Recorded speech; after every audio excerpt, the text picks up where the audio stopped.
हे दोस्तों, welcome to my channel. इस video में बात करने वाले हैं यूरोप में राष्ट्रवाद का उदय चैप्टर के इंपॉर्टेंट क्वेश्चन के बारे में। और इसमें से जो भी इंपॉर्टेंट क्वेश्चन निकल कर आएंगे मैं सभी को शेयर करने वाला हूं और एक्सप्लेन करने वाला हूं। आप यदि इसे अच्छा तरह से देख लेते हैं तो आपको एग्जाम में बहुत हेल्प होने वाला है।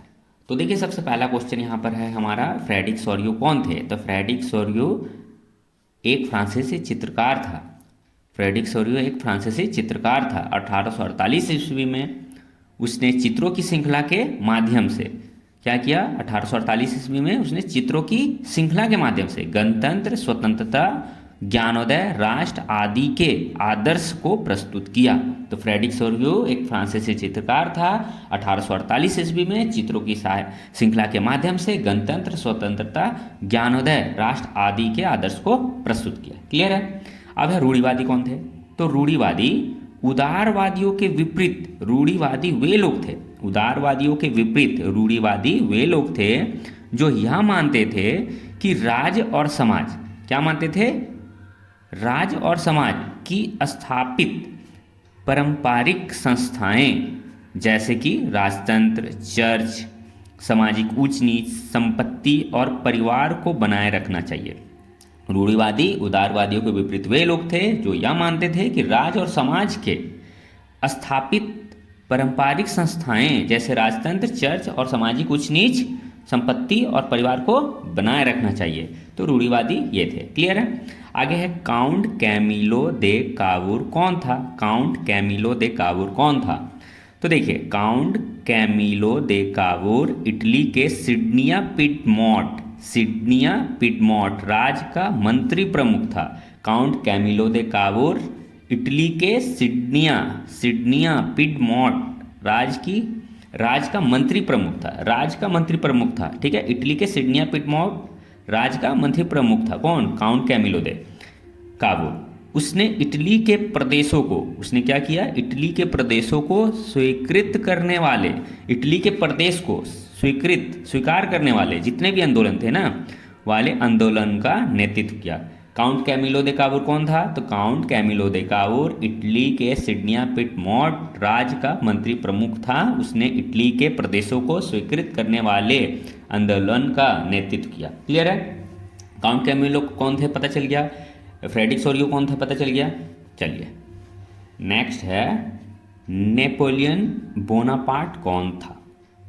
नेपोलियन बोनापार्ट कौन था? तो नेपोलियन बोनापार्ट फ्रांस का एक महान सेना नायक था। नेपोलियन बोनापार्ट फ्रांस का, कहाँ का? फ्रांस का एक महान सेना नायक था जिसके नेतृत्व में फ्रांस ने अनेक विजय प्राप्त किए। नेपोलियन बोनापार्ट फ्रांस का एक बहुत महान सेना नायक था जिसके नेतृत्व में फ्रांस ने अनेक विजय प्राप्त किए। ठीक है, बाद में उसे फ्रांस का पहला सम्राट घोषित किया गया। बाद में उसे फ्रांस का पहला सम्राट घोषित किया गया। उसके द्वारा उदारवादी शासन व्यवस्था के लिए बनाई गई आचार संहिता प्रसिद्ध है। उसके द्वारा, यानी कि नेपोलियन के द्वारा जो उदारवादी शासन व्यवस्था के लिए जो बनाई गई आचार संहिता जो है वो बहुत ही प्रसिद्ध हुआ था। ठीक है, आगे है, जियोसेपी मैत्सिनी कौन था? तो जियोसेपी मैत्सिनी इटली का एक महान क्रांतिकारी था। ठीक है, जियोसेपी मैत्सिनी इटली का क्या था? एक महान क्रांतिकारी था। क्लियर? आगे है, जनमत संग्रह से क्या समझते हैं? जनमत संग्रह से क्या समझते हैं? तो एक क्या है? एक प्रत्यक्ष मतदान। क्या है? एक प्रत्यक्ष मतदान। एक प्रत्यक्ष मतदान जिसके जरिए एक क्षेत्र के सभी लोगों से एक प्रस्ताव को स्वीकार या अस्वीकार करने के लिए पूछा जाता है। जनमत संग्रह क्या है?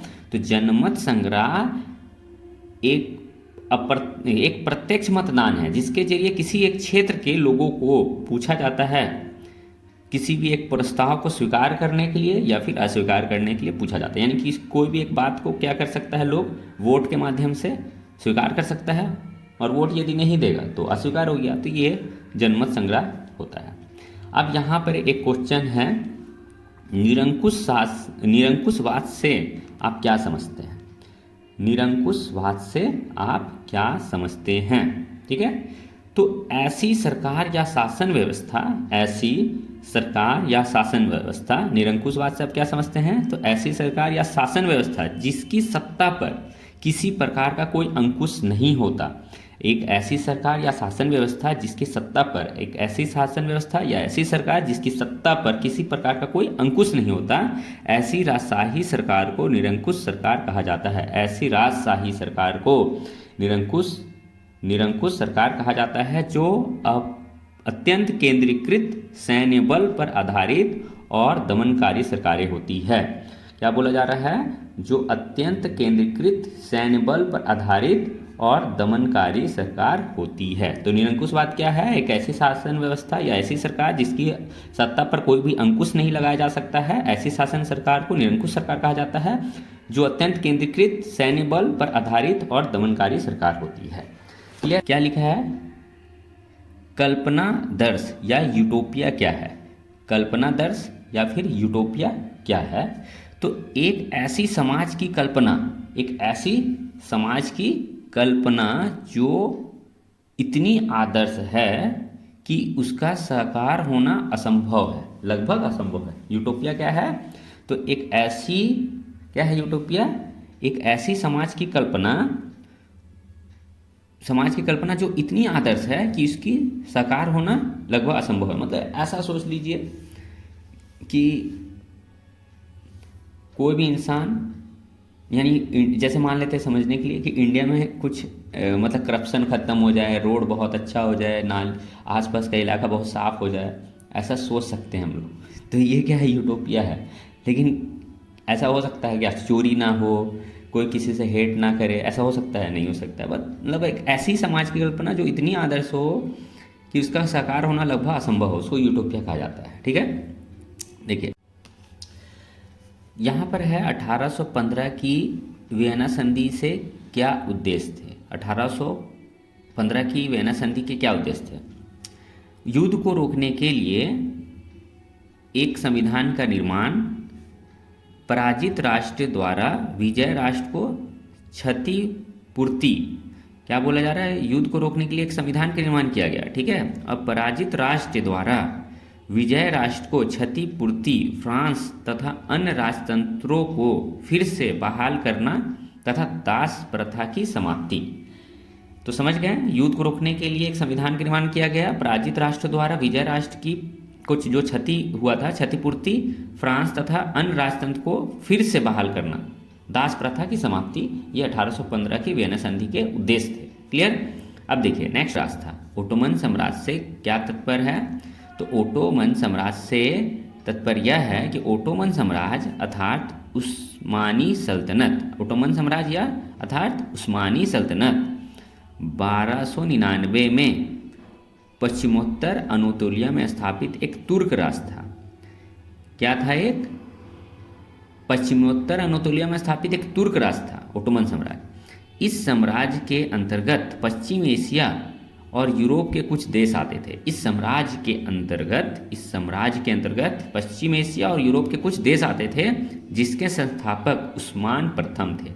ओटोमन साम्राज्य यानी उस्मानी सल्तनत 1299 में पश्चिमोत्तर अनातोलिया में स्थापित एक तुर्क राष्ट्र था। इस साम्राज्य के अंतर्गत में पश्चिम एशिया तथा यूरोप के कुछ देश आते थे जिसके संस्थापक उस्मान प्रथम थे। मोहम्मद दुद्द द्वारा 1493 में कुस्तुनिया जीतने के बाद, यानी मोहम्मद दुद्द द्वारा 1493 में कुस्तुनिया जीतने के बाद यह साम्राज्य में बदल गया। प्रथम विश्व युद्ध 1919 में पराजित होने पर इसका विभाजन कर इस पर अधिकार कर लिया गया। ठीक है, तो फिर से ओटोमन साम्राज्य यानी उस्मानी सल्तनत 1299 में स्थापित एक पश्चिमोत्तर अनातोलिया में स्थापित एक तुर्क राष्ट्र था। इस साम्राज्य के अंतर्गत पश्चिम एशिया तथा यूरोप के कुछ देश आते थे जिसके संस्थापक उस्मान प्रथम थे। मोहम्मद दुद्द द्वारा 1493 में कुस्तुनिया जीतने के बाद इस साम्राज्य में बदल गया तथा प्रथम विश्व युद्ध 1919 के पराजित होने पर इसका विभाजन कर इस पर अधिकार कर लिया गया। क्लियर है? तो ओटोमन साम्राज्य क्लियर हो गया।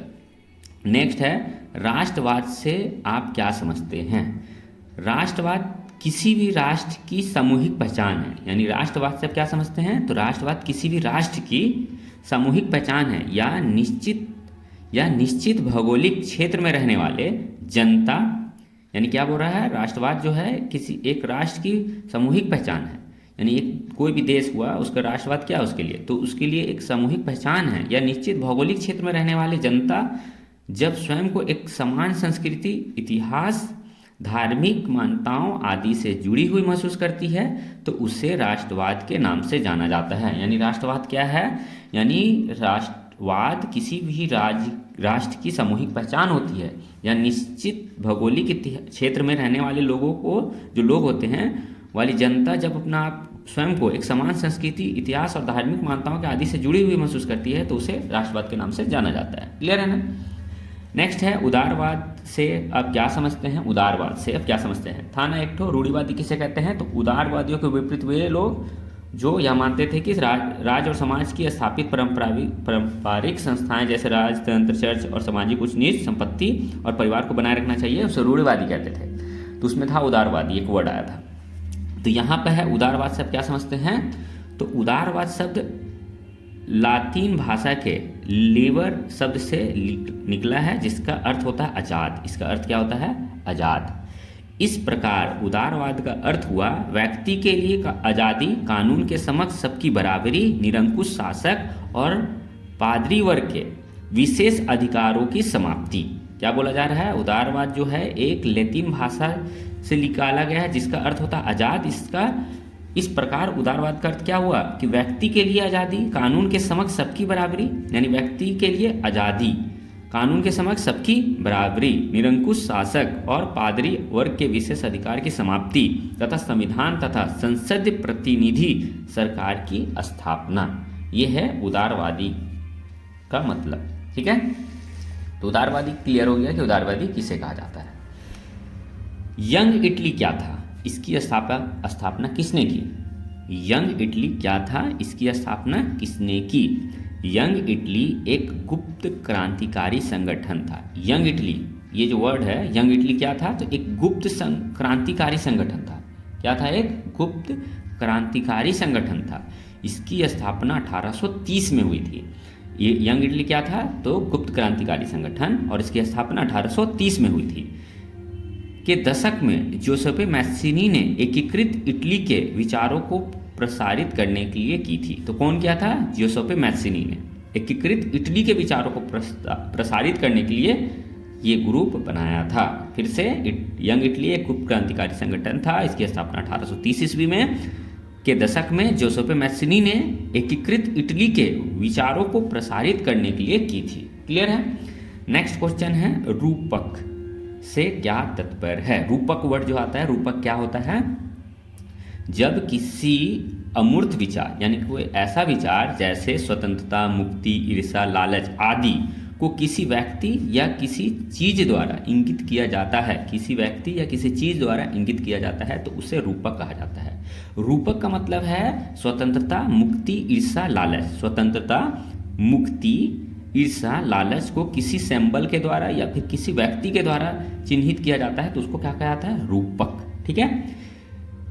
निर्जातीय से आप क्या समझते हैं? निर्जातीय से आप क्या समझते हैं? एक साझा नस्ली, निर्जात का मतलब क्या है? एक साझा नस्ली, जनजातीय या सांस्कृतिक उद्गम अथवा पृष्ठभूमि जिससे कोई समुदाय अपनी पहचान मानता है। क्या बोला जा रहा है? निर्जातीय से एक ऐसी साझा नस्ली, जनजातीय या सांस्कृतिक उद्गम अथवा पृष्ठभूमि जिसे कोई समुदाय अपनी पहचान मानता है। जो कोई भी समुदाय क्या करेगा? अपनी पहचान मानेगा किसी संस्कृति को, उद्गम को, जनजाति को, तो उसको निर्जातीय कहा जाता है। नेक्स्ट है वियना कांग्रेस। वियना कांग्रेस कब और किसके द्वारा आयोजित की गई थी? ठीक है, तो यहाँ पर है वियना कांग्रेस 1815 ईस्वी में ऑस्ट्रिया के चांसलर। वियना कांग्रेस जो है कब और किसके द्वारा आयोजित की गई थी? तो 1815 में स्थापित की गई थी। और किसके द्वारा? तो ऑस्ट्रिया के चांसलर ड्यूक मैटरनिख द्वारा आयोजित की गई थी। ऑस्ट्रिया के चांसलर ड्यूक मैटरनिख द्वारा, ठीक है, स्थापित की गई थी। बिस्मार्क कौन था, उसने कौन सी नीति अपनाई? बिस्मार्क कौन था, उसने कौन सी नीति अपनाई? तो बिस्मार्क जर्मनी का एक महान नेता था। बिस्मार्क कौन था? तो जर्मनी का एक महान नेता था। ठीक है। फ्रेडरिक सोरियो कौन था? तो फ्रांस का एक चित्रकार था। याद रखने का, फ्रेडरिक सोरियो कौन था? तो फ्रांस का चित्रकार था। बिस्मार्क कौन था? तो जर्मनी का एक महान नेता था। ठीक है, तो यहाँ पर क्लियर हो गया। तो बिस्मार्क एक जर्मन का एक महान नेता था। बिस्मार्क ने जर्मनी के एकीकरण के लिए, बिस्मार्क ने जर्मनी के एकीकरण के लिए बहुत अधिक प्रयत्न किए। तो एक नेता था, महान नेता, और उसने क्या किया? जर्मन का एकीकरण के लिए बहुत अधिक प्रयत्न किया। एकीकरण के लिए उसके द्वारा क्या किया गया? एकीकरण का बहुत प्रयास किया। तो एकीकरण के लिए उसके द्वारा अपनाई गई नीति रक्त और लौह। कौन सा नीति अपनाया? रक्त और लौह, यानी खून और खड़ग की नीति के नाम से इतिहास में प्रसिद्ध है, लौह और रक्त। तो बिस्मार्क कौन था? एक महान नेता था। क्या किया? तो जर्मन का एक महान नेता था और जर्मन को एकीकरण के लिए बहुत अधिक प्रयत्न किए और उसके लिए उसने रक्त और लौह की नीति अपनाई। क्लियर है। अब नेक्स्ट क्वेश्चन है, वियना संधि की मुख्य विशेषता का उल्लेख करें।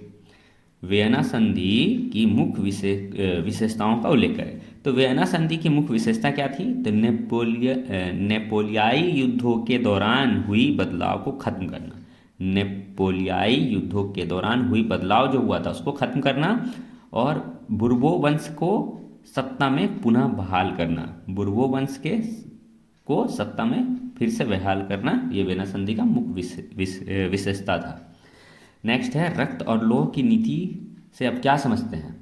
रक्त और लौह की नीति क्या समझते हैं? तो प्रशा की संसद की अवहेलना करते हुए, प्रशा की संसद की अवहेलना करते हुए जर्मनी के एकीकरण के लिए, जर्मनी का एकीकरण के लिए प्रशा की संसद की अवहेलना करते हुए, प्रशा की संसद की अवहेलना करते हुए जर्मन के एकीकरण के लिए प्रधानमंत्री बिस्मार्क